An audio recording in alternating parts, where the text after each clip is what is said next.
Senator mentioned this morning in a radio interview said this is staff, and they drove some things that they put some things out that were absolutely inexcusable. They know what it is, and that's it. Do you know what he's referring to there, and do you have a response to his comments about the staff? I don't. I would point you to Senator Manchin to outline further. And then can you walk through, and I know you don't want to talk about yesterday's statement, but the cost benefit of, you guys have been so cautious, I think at the President's direction, of never speaking ill or laying out details of negotiations, what the calculation was by deciding to put out a 700-plus word statement being very clear about, I think, some palpable anger inside the White House related to a critical vote in the caucus. Well, I think Senator Manchin had a strong statement yesterday, and we had a strong statement as well. And we're ready to move forward and get this done and work like hell to do that. With Senator Manchin, with members of the Democratic caucus across the Democratic Party, and that's our focus moving forward. But that was our basis of our calculus yesterday. And just one more quick one. My understanding is what Senator Manchin put on the table, which you referenced in your statement, was it a final offer? It hadn't been rejected. It was kind of a process that was underway. What is the process now? Are you working through proposals? Is staff dealing with policy issues? Where do things go from here in terms of the actual proposal? Well, clearly the next couple of weeks will be important and pivotal and certainly involve high-level staff engagements, involve the president and his engagements directly with members. And we have been engaged with leadership, with members of the Senate and their staff over the course of the last 24 hours to talk about the path forward. You saw, I'm sure, Leader Schumer's statement this morning, and we will stay in close touch and in close coordination with him and his team on the path forward in January. On Build Back Better, did you see the Steve Clemons article today blaming the White House for incivility towards Senator Manchin, and specifically the statement that was released on Thursday, I think, Thursday evening, in which the read or the assessment was that the senator thought that statement blamed him in a way that wasn't in keeping with the approach that he and the president have been dealing with? I have not yet read his article. It's been a busy day. But I will tell you that our intention, I think if you look back to last Thursday, was to provide an update on the future of Build Back Better. And I think it is not a secret where there is opposition to Build Back Better moving forward, and where there is support, which is the vast majority of the Democratic caucus. That was not intended to be directive or hurtful, but to be a statement of fact. Go ahead. Yeah, thank you, Jen. In a press call this afternoon, Representative Jayapal, chair, one of the House Progressive Caucus, called on President Biden to pursue executive action to pass components of the Build Back Better legislation. Is this something that the White House would consider or even thinks is a realistic possibility to pass some of these elements? Well, I haven't had a chance to discuss Representative Jayapal's call with our legislative team. I'm not aware of that being under discussion. Obviously, we have used executive authority and executive action for a range of steps to make a range of progress, and the president has not hesitated to do that. The benefit of legislation is obviously it makes it permanent, so there's a lot of value in that, but I can see if that's something more under active consideration. Regarding communications with Senator Manchin, you've not said much on that. I mean, are you able to confirm that whether or not President Biden has reached out to the senator today? I'm not going to detail contacts further. Go ahead. Thanks. Just to drill down a little bit on that, moving forward, you've already taken Senator Manchin to the woodshed. You going to invite him back into the fold? Are you going to try to reach out to him?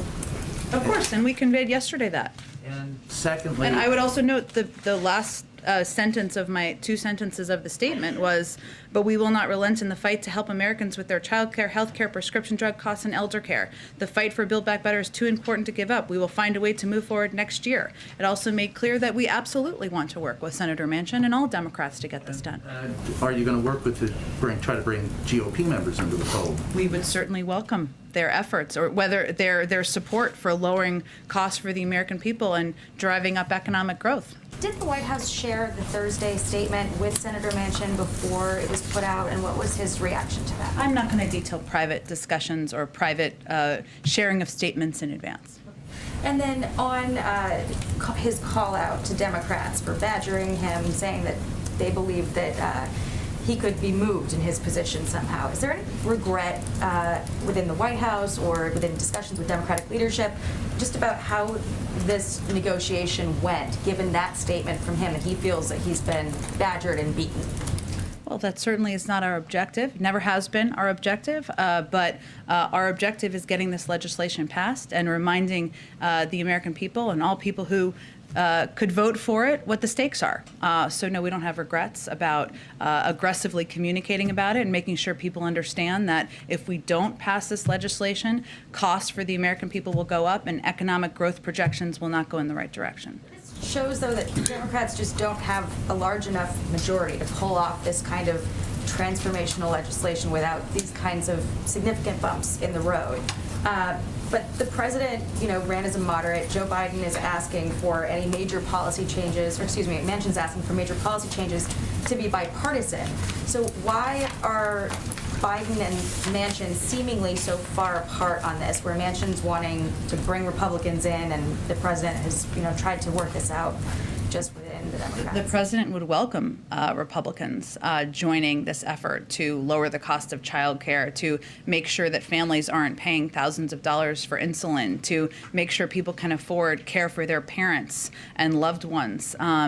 He would welcome that. I think it's not a secret that opposition is driven by the concern by many in the Republican Party that they don't want to raise taxes on corporations and highest income. That's not a secret, but certainly we'd welcome support or engagement from any Republicans in this effort to get this done. Joe Manchin said that statement was an example of retaliation by the White House.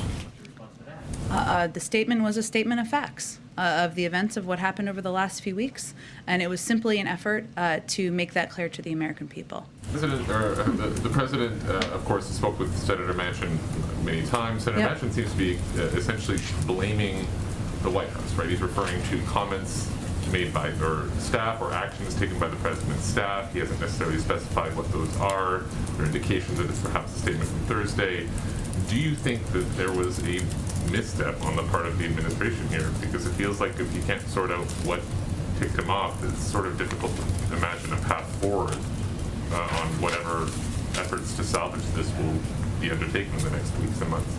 Well, look, I can't speak for Senator Manchin on what has upset him. I'll let him speak to that himself with more specifics if he chooses to, and he may or may not choose to, and that's his prerogative. All I can convey is that we continue to focus on how we're going to get this done. The door remains open. The president considers him a longtime friend, someone he's worked with on a range of initiatives and objectives over the course of the last several years that they've known each other, and that's really where we're coming at this from. I've got a question about Build Back Better and then a question about the coronavirus. Sure. On Build Back Better, returning to Josh and Phil's questions about Senator Manchin blaming White House staff. Steve Ricchetti was reportedly a top liaison with Senator Manchin. Is Mr. Ricchetti or any other West Wing staff being reassigned as a result of Senator Manchin's complaints? No, and Senator Manchin hasn't even outlined more detail. Does the president think Senator Manchin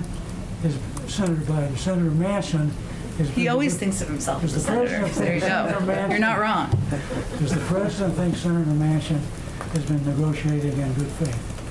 He has said that from the beginning. He continues to consider him a friend. And obviously our statement yesterday about the events of the last few weeks, I think, speaks for itself. The reason I ask is that some progressives are alleging that Manchin was always going to be a no, and in effect bamboozled the White House into believing that he was negotiating in good faith and was going to pull the plug at the end of the process.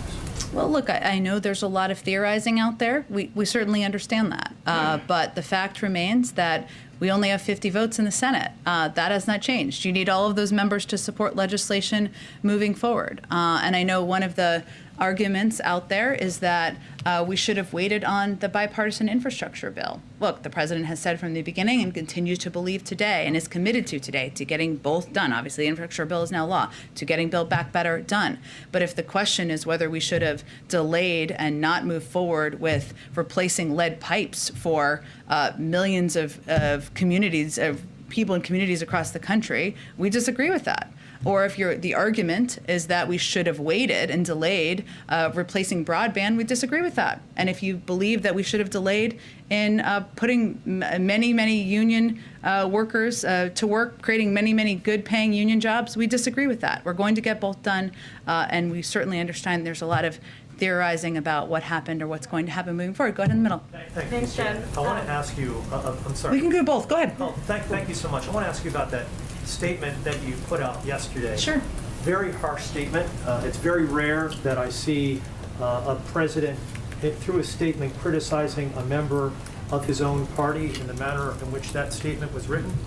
And I want to ask you as to whether or not you believe that harsh rhetoric coming from the White House, the harsh rhetoric that I've seen coming from fellow Democrats, progressives in particular, may push Senator Manchin out of the Democratic Party. Senator Manchin has spoken to that, and the president continues to believe that they share a range of values. They share a commitment to helping working people, to helping lower costs for the American people. Our intention yesterday was to provide specific details to the American people about the events of the last few weeks, and our statement followed a statement by Senator Manchin.